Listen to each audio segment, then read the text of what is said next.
Hey there, it's Ryan Seacrest for Safeway. Now through June 26, score hot summer savings and earn 4 times the points. Look for in-store tags on items like Dove ice cream bars, Chips Ahoy cookies, Arrowhead bottled water, and Charmin bath tissue. Then clip the offer in the app for automatic event-long savings. Enjoy savings on top of savings when you shop in-store or online for easy drive-up-and-go pickup or delivery. Subject to availability. Restrictions apply. Visit Safeway.com for more details. Hey, it's Ryan Reynolds here from Mint Mobile. Now, I was looking for fun ways to tell you that Mint's offer of unlimited premium wireless for $15 a month is back. So I thought it would be fun if we made $15 bills. But it turns out that's very illegal. So there goes my big idea for the commercial. Give it a try at mintmobile.com/switch. Upfront payment of $45 for 3-month plan, equivalent to $15 per month required. New customer offer for first 3 months only. Speed slow after 35 gigabytes if network's busy. Taxes and fees extra. See mintmobile.com. This is a mini meditation guided by Bombas. Repeat after me. I'm comfy. Comfy. I'm cozy. Cozy. I have 0 blisters on my toes. Blisters. And that's because I wear Bombas, the softest socks, underwear, and T-shirts that give back. 1 purchased equals 1 donated. Now go to bombas.com/ACAST and use code ACAST for 20% off your first purchase. That's BOMBAS.com/ACAST and use code ACAST at checkout. Aging is a natural process, as we all know, and I, for one, don't mind embracing it. But I will tell you one part of aging that I don't care for. It's the symptoms that stem from changing hormones, especially as you get older to perimenopause and menopause. That's why we want to tell you about Happy Mammoth's Hormone Harmony. Happy Mammoth, the company that created Hormone Harmony, is dedicated to making women's lives easier. And that means using only science-backed ingredients that have been proven to work for women. They make no compromise when it comes to quality, and it shows. For a limited time, you can get 15% off on your entire first order at happymammoth.com. Just use the code HAPPYME at checkout.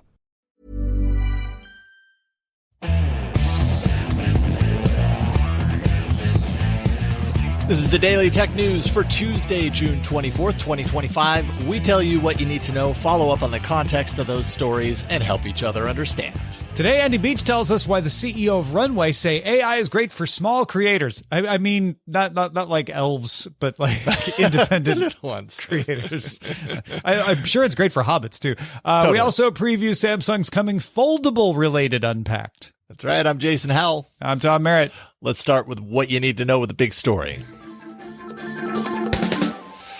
All right, this story is going to unfold in a few different parts. See what I did there? Mm-hmm. Samsung has made its next Unpacked event official, announcing that July 9th is the date when they will unveil, quote, the next evolution of Galaxy devices and probably a lot of AI features as well.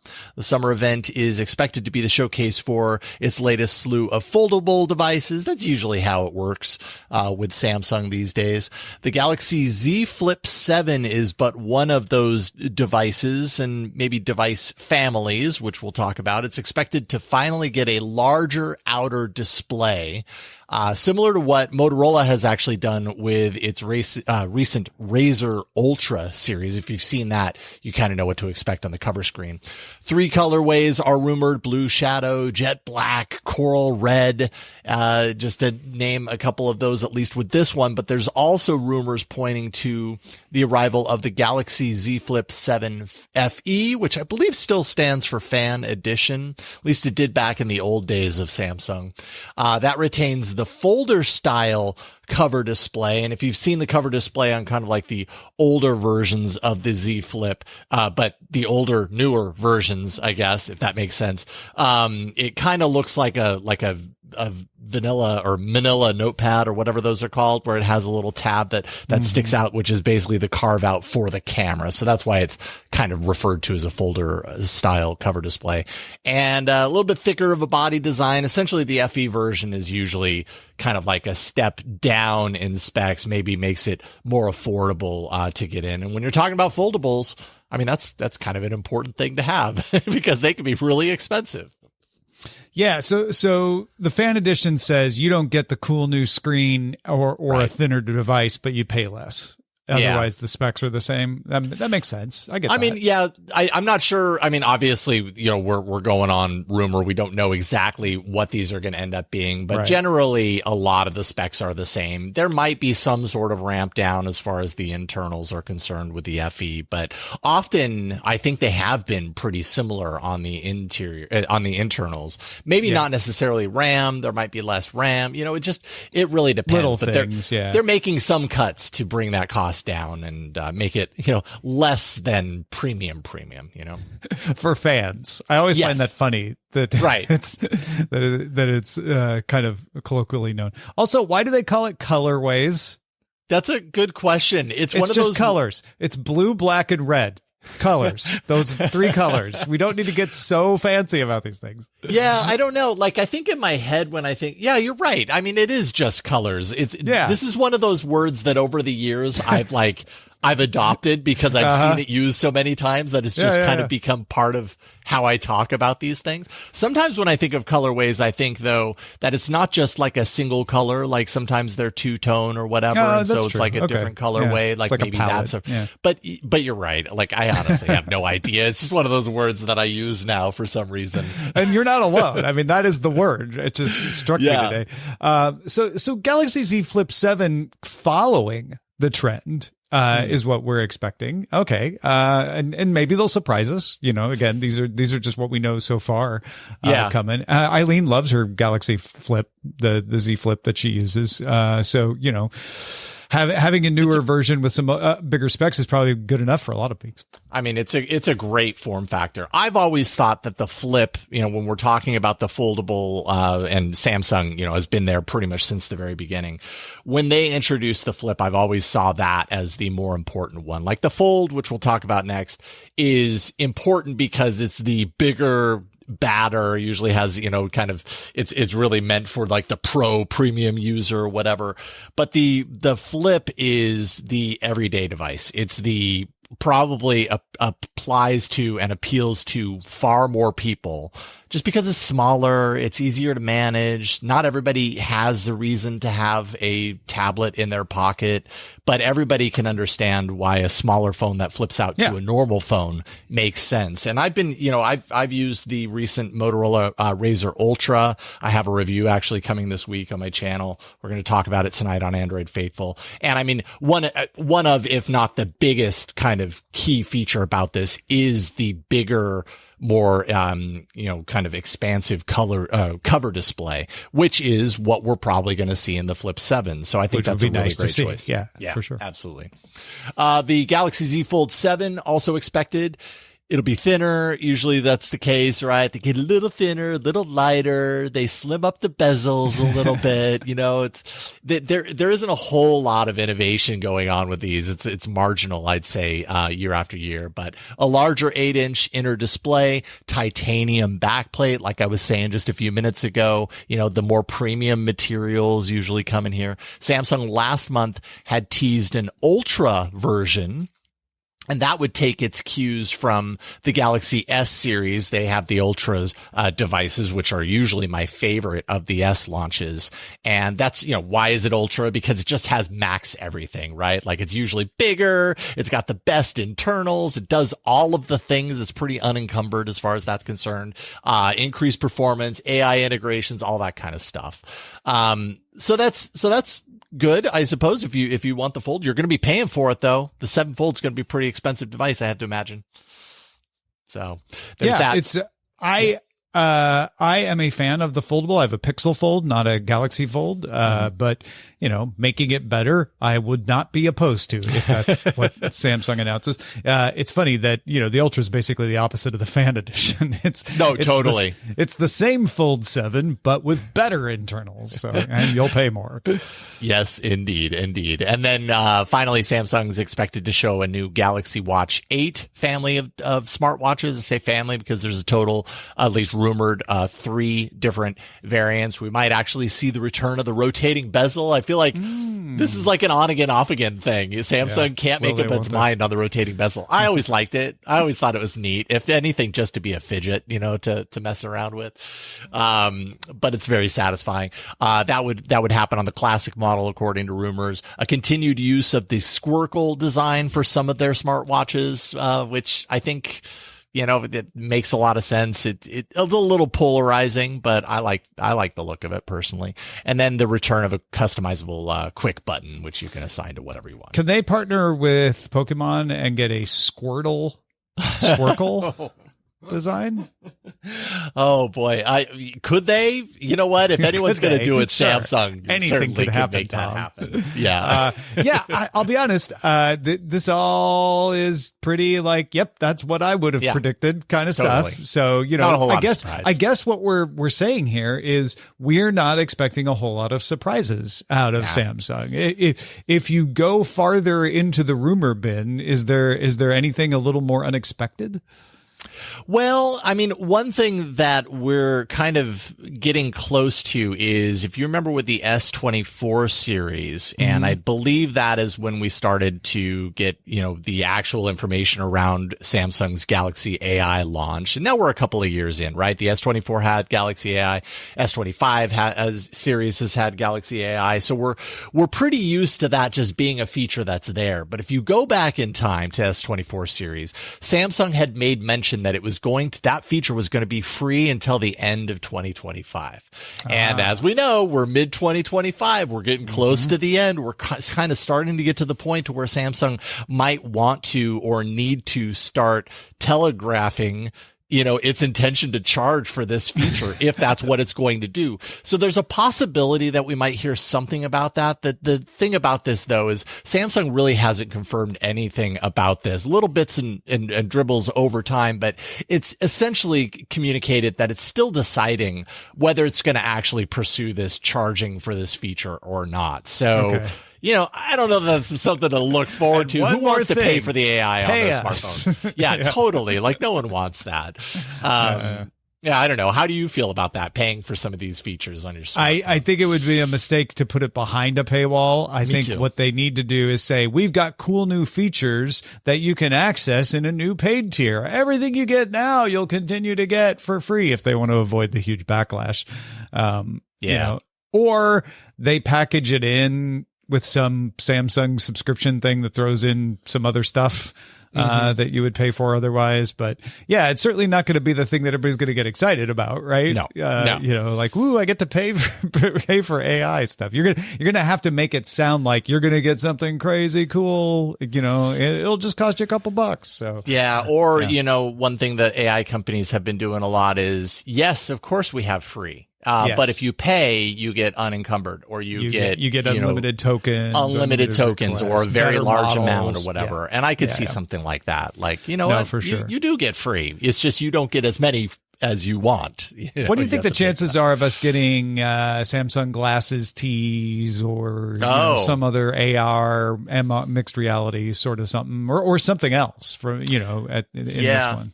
I mean, I don't know that I've heard rumblings of the glasses tees. However, at the same time, like, this is kind of the year where people are starting to get really excited about it. I would love to see that. At the S25 event, we did get a one more thing, if you want to call it that. It was the Edge. The Edge has been...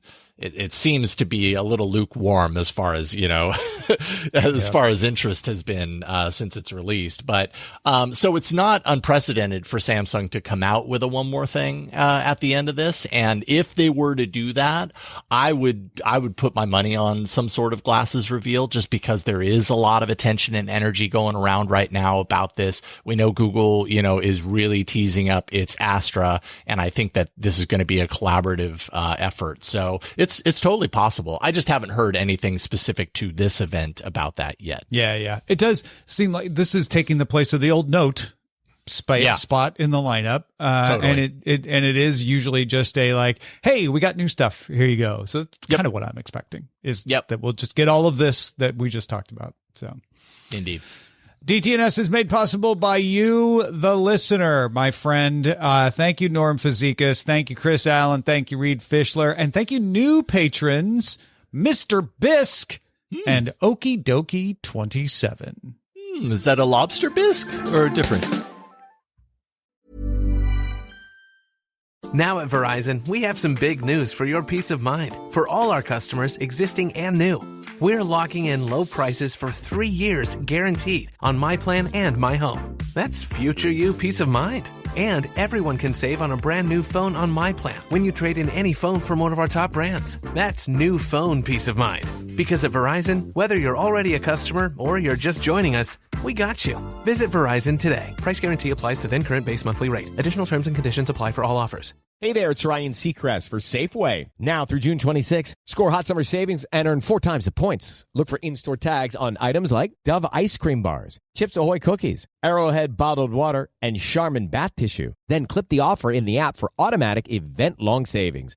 Enjoy savings on top of savings when you shop in-store or online for easy drive-up-and-go pickup or delivery. Subject to availability. Restrictions apply. Visit Safeway.com for more details. Heather is a nurse practitioner from United Healthcare. We meet patients wherever they live. During a house call, she found Jack had an issue. Jack's blood pressure was dangerously high. It was 217 over 110. So they got Jack to the hospital and got him the help he needed. He had had a stent placed in his heart, preventing a massive heart attack. If it wasn't for my guardian angel, I wouldn't be here. Hear more stories like Jack's at UnitedHealthcare.com. Benefits, features, and/or devices vary by plan, area, limitation, and exclusions apply. Ryan Reynolds here from Mint Mobile. With the price of just about everything going up, we thought we'd bring our prices down. So to help us, we brought in a reverse auctioneer, which is apparently a thing. Mint Mobile Unlimited Premium Wireless. How to get 30, 30, bit to get 30, bit to get 20, 20, 20, bit to get 20, 20, bit to get 15, 15, 15, 15, just $15 a month?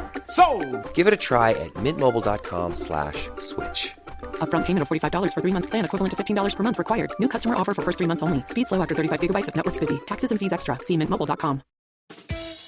Picture this, you're halfway through a DIY car fix, tools scattered everywhere, and boom, you realise you're missing a part. It's okay, because you know whatever it is, it's on eBay.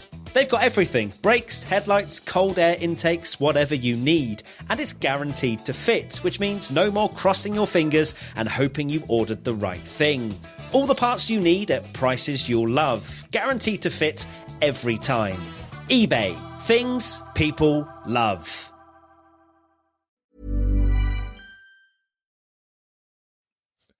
There's more we need to know today. Let's get to the briefs. Anthropic delivered an important win in its ongoing copyright lawsuit with writers who sued the company last year, claiming that the Claude models were trained on pirated books, and saying that was an infringement of copyright, not a fair use. The judge, William Alsup, ruled that Anthropic's use of legally purchased books, which it also did, not everything was pirated, legally purchased books used to train its models qualifies as fair use under U.S. law. This is the first time a judge has ruled that. Now, obviously, there are going to be appeals and all kinds of things, but this is significant. Alsup likened it to humans learning to write by reading, calling it exceedingly transformative. Wow. However, the company still faces a separate ruling over its use of millions of pirated books for training its models, books that it claims it just went out on the web and got stuff and transformed it. And the copyright owners of the books are saying you illegally accessed those books.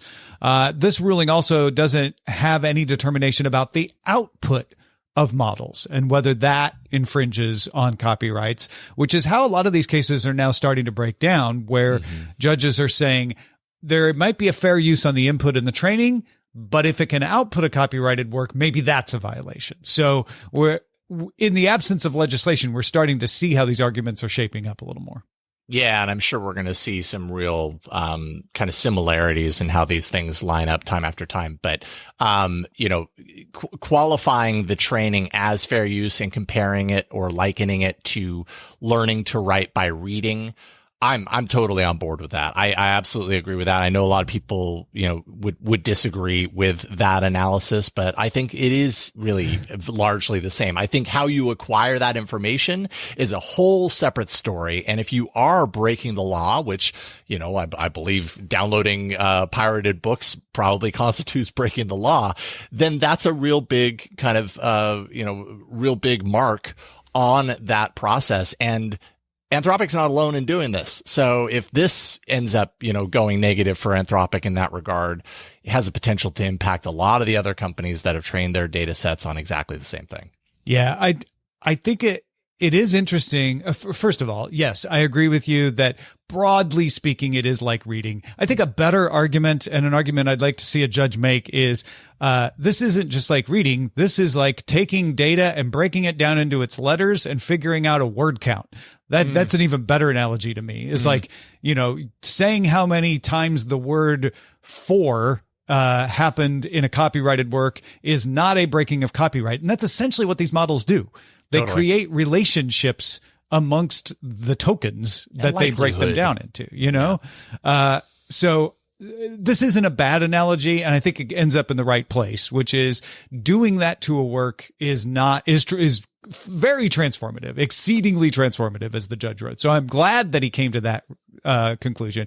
It is interesting to rule like whether how you got access to the work in the first place could be trouble. I hadn't really considered that. Like, if I just go on the web and I download something, am I breaking copyright? Or is it when I do something with it that I'm breaking copyright? How is it no longer exceedingly transformative if I got it from the web and I just didn't check the provenance like that? Right. There's some tricky implications to ruling that somebody who just went on the web and downloaded something is now no longer making fair use of something. So I'm curious how that gets worded.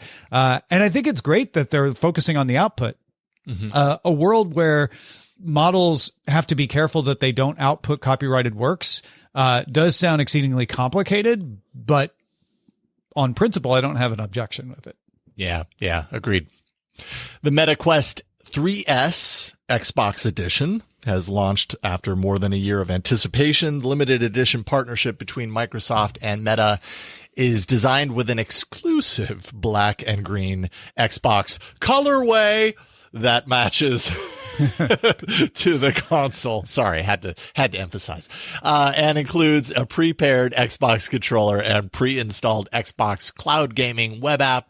Aside from that, no real new features are setting this apart from the standard Quest 3S. It's a bundle that costs $399. That's $100 more than the standard model. It's available in, quote, extremely limited quantities. So not very many, apparently, at meta.com, Best Buy in the US, Argos or EE, in the UK.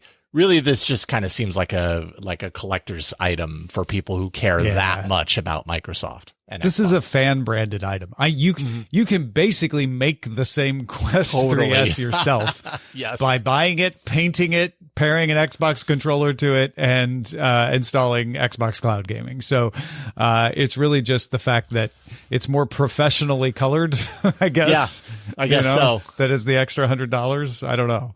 And you get the controller prepared. Okay. That's nice. Prepared. Don't have to do that 90 seconds of I mean, basically, like, how much would a controller be? $50? So the extra $50 is for the coloring. Yeah. All right. Fine. I hope you enjoy it. I'm sorry. Fans. I have to look up how much an Xbox controller costs. Yeah, like $50 to $60. So there you go. Yeah. There you go. Waymo's autonomous robo-taxis are available to the public in Atlanta now through the Uber app.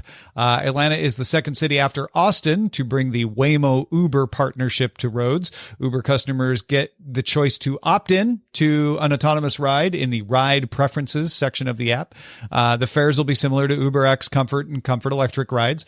The launch features a limited fleet of electric Jaguar I-Pace vehicles with plans to expand in the future. Wow, you're riding in style. I mean, you're in Atlanta. You want to show up with a. You don't want to be showing up in Buckhead in my Honda Civic.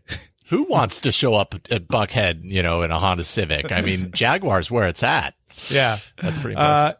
Also, I think this is a good story to put in context. The launch of Tesla's 10 SUVs in Austin yesterday. Waymo operating in multiple cities in large areas and now expanding into Atlanta. These things are real. So if you look at that Tesla launch and like, these things aren't very expansive, that one isn't, but there's a lot more of these happening more frequently. Mm-hmm, indeed. UK's Competition and Markets Authority may soon require Google to give users more choice over which search engine that they use in a drive to make it easier for people to select and switch to alternative search platforms in the UK.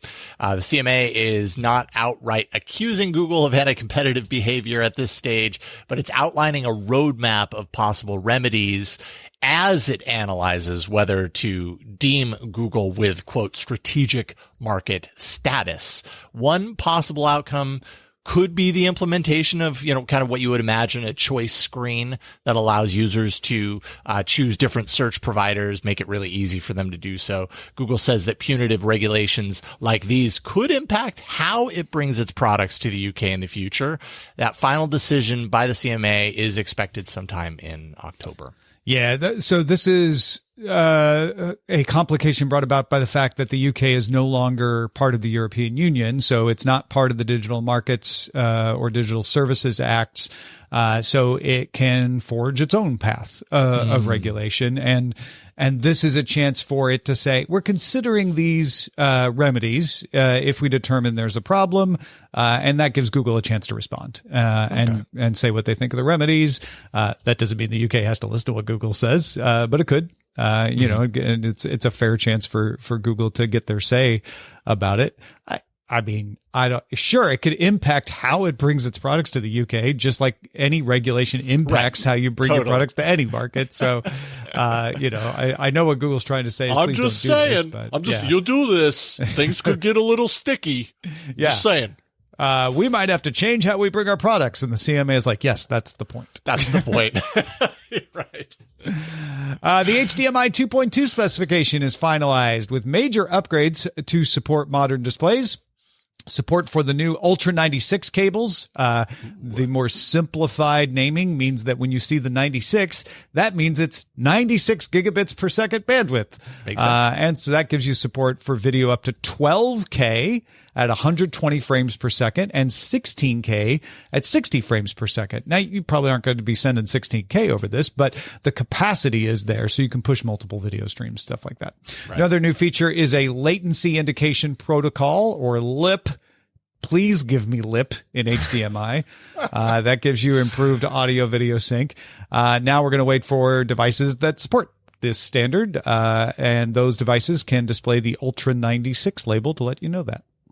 So is this about, this isn't about, like, we're not facing a time in the near future where suddenly we go through what we went through when it was SD, and then suddenly it's like, whoa, the HD standard, let's move everybody over, broadcast over, and all that kind of stuff. Like, we're not, are we facing a time where 12K and 16K are the norm, or is this meant for just like friggin' huge displays that you want to pass data through? Yeah, like for like event centers. It's for data capacity, right? This is, we haven't even got 8K TVs. That's kind of where I'm headed. Like in regular use. They're out there, but they're not in regular use. So this is more like HDMI getting ahead and saying, hey, there's all kinds of reasons besides having a 12K display that you might need to push 12K worth of video down our wire, and it can handle that. Got it. And so that could be, trying to push multiple, like you could push multiple 4K streams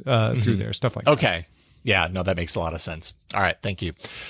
T-Mobile's Starlink-powered satellite service called T-Satellite will launch across the U.S. on July 23rd, 2025. It's about a month from now at the time of this recording. The service will support SMS texting on Android and iOS devices at launch. Android users will also get support for MMS, images, and short audio clips. iOS users will get those features sometime in the near future. T-Mobile Experience Beyond subscribers will actually gain free access to this network. Users on other networks will also be able to access this for just $10 a month. Just $10 a month.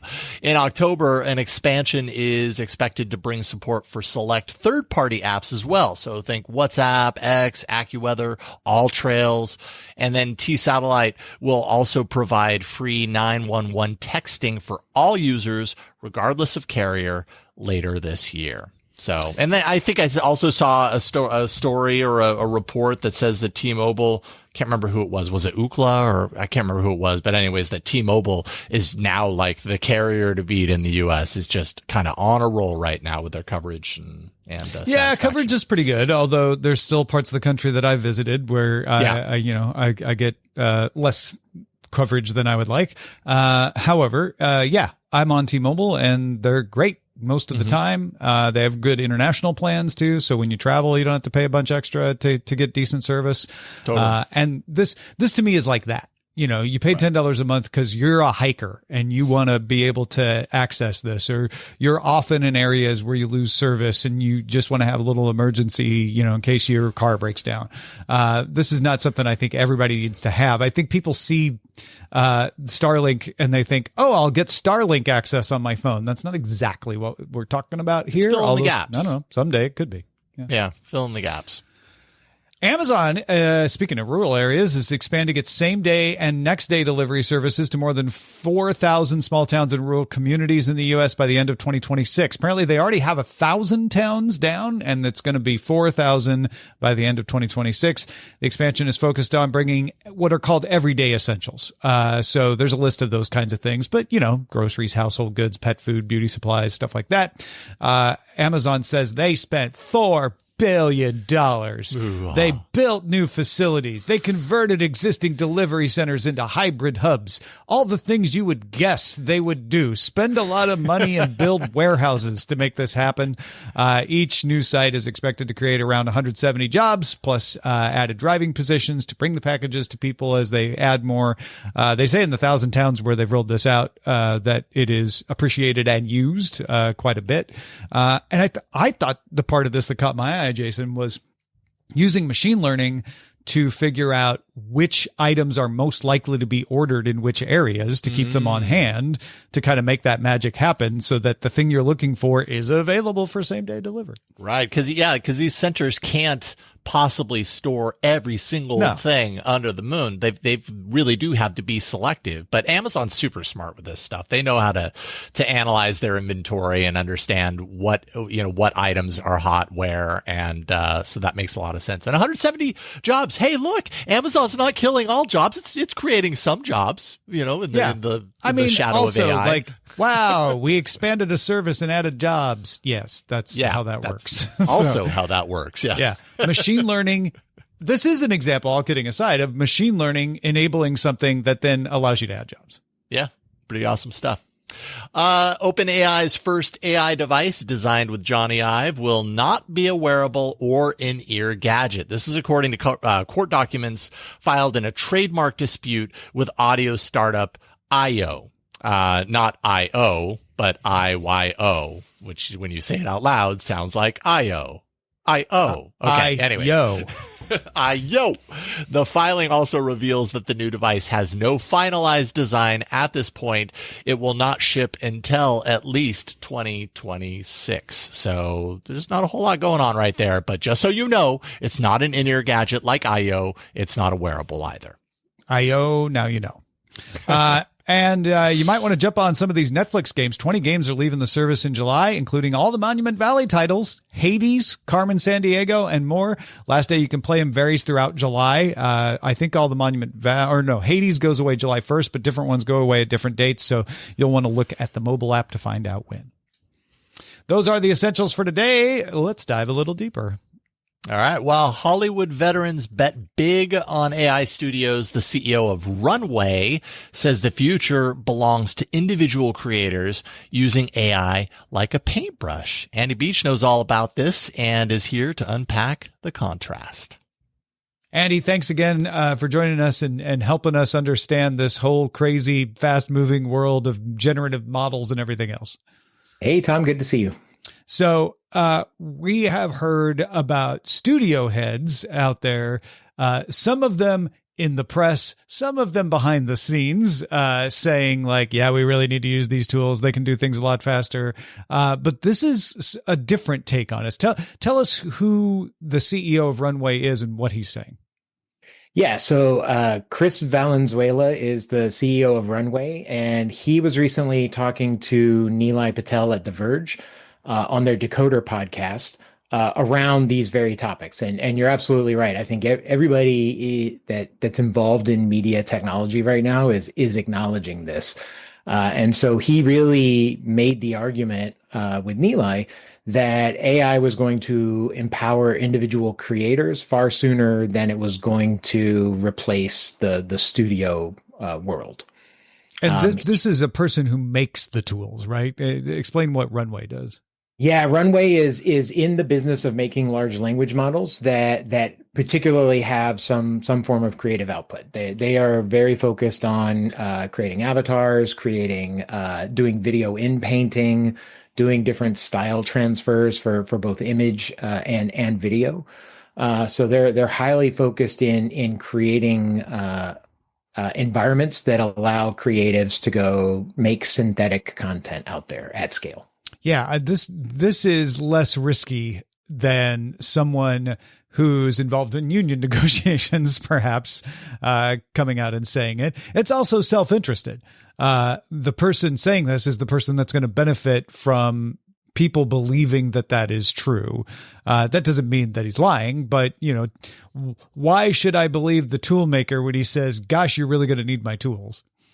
Well, I think what he's saying, though, is that this doesn't just go out and replace the Hollywood system right now, but what it does is allow individuals to go take tools and make Hollywood-like productions that they put out themselves on a YouTube or any other independent platform that they may choose to publish to. So I think what he was really circling around is that and he said this in the talk multiple times. He likened Runway to basically being the Adobe of the AI era, not the Pixar. So they're not the studio; they're the tool that someone's going to go use to make content. There's a lot of backlash against AI right now, and I have heard from many people that there are folks who don't want to speak out loud in the press while they are definitely exploring these tools. Some of them are people that would get in trouble because they have agreed not to use tools in certain way. And people would accuse them of possibly trying to break that word. Others are people who are in public, saying these tools are awful, but then secretly pushing them around and seeing what they can do. This seems to be trying to lean into that and say like, hey, I know you may not like us, but I know you're secretly trying out some tools. Maybe try ours. Well, and maybe this is part of an overall messaging position that Chris is trying to do, but it says that our audience may not be the Hollywood studios. It's really the independents, and the Hollywood studios are the ones with teams of lawyers who are currently in the midst of fighting and negotiating on what intellectual property rights look like with these model makers. An independent creator is much less likely to have that weight and baggage that comes with them, which makes them a prime candidate for someone for Runway and other similar companies to go target as potential customers. Yeah, because they may not be able to get that big contract, because the big studio can't publicly acknowledge it or even sign it. So you want to sell it to other people. Is there a risk, though, if I, as a small creator, get something off the ground using Runway, that I won't be able to make it bigger by selling it to a studio? It's a great question, and I don't think that's 100% clear today. I think the best thing anybody could do if they were a creator in any model that they're looking at, this is a place where you don't want to skip past the terms of service. You want to be reading those EULAs in some detail and understanding what is the trade-off. What am I giving away by using this product and paying for it? Am I giving them access to my content to use for training? Am I going to have things that show up in their models that look like my work at a later date?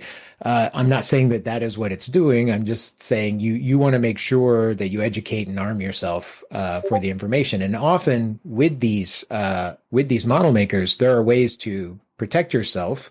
In other words, there are ways to stop it from training against your content. But unfortunately, today, a lot of it is still opt-out versus opt-in, meaning that by default, you are part of the training set unless you go in and explicitly turn it off in some settings that are buried down in the privacy area. So you just want to make sure you understand the tool that you're using and the terms and conditions that are being applied to it. And then on the other side, making sure you're making something that the audience likes and doesn't say, well, that's just AI slop, which is the term I hear more and more every day thrown around at anything people don't like.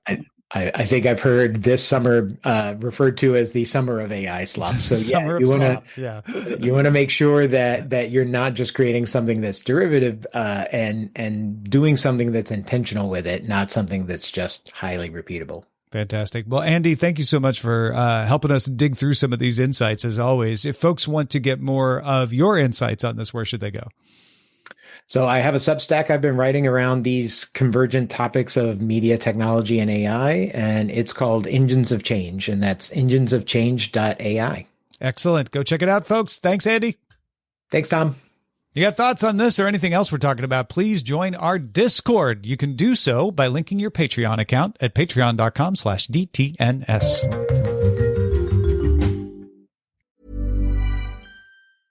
If you work as a manufacturing facilities engineer, installing a new piece of equipment can be as complex as the machinery itself. From prep work to alignment and testing, it's your team's job to put it all together. That's why it's good to have Grainger on your side. With industrial-grade products and next-day delivery, Grainger helps ensure you have everything you need close at hand through every step of the installation. Call 1-800-GRAINGER, click Grainger.com, or just stop by. Grainger, for the ones who get it done. Picture this, you're halfway through a DIY car fix, tools scattered everywhere, and boom, you realise you're missing a part. It's okay, because you know whatever it is, it's on eBay. They've got everything, brakes, headlights, cold air intakes, whatever you need. And it's guaranteed to fit, which means no more crossing your fingers and hoping you ordered the right thing. All the parts you need at prices you'll love, guaranteed to fit every time. eBay, things people love.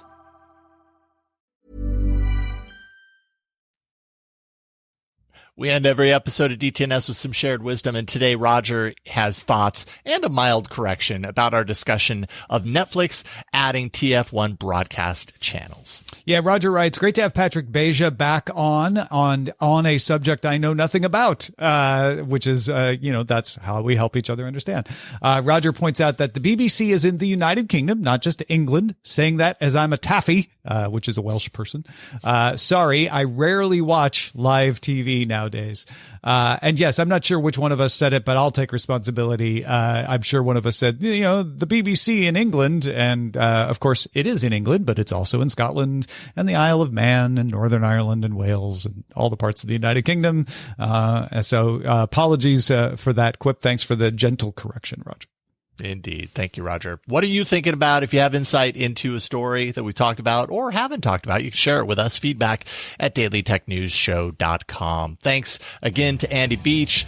Thank you to Roger for writing in, contributing to today's show. And thank you for being along for Daily Tech News Show. You can keep us in business by becoming a patron at patreon.com/DTNS. We'll see you tomorrow.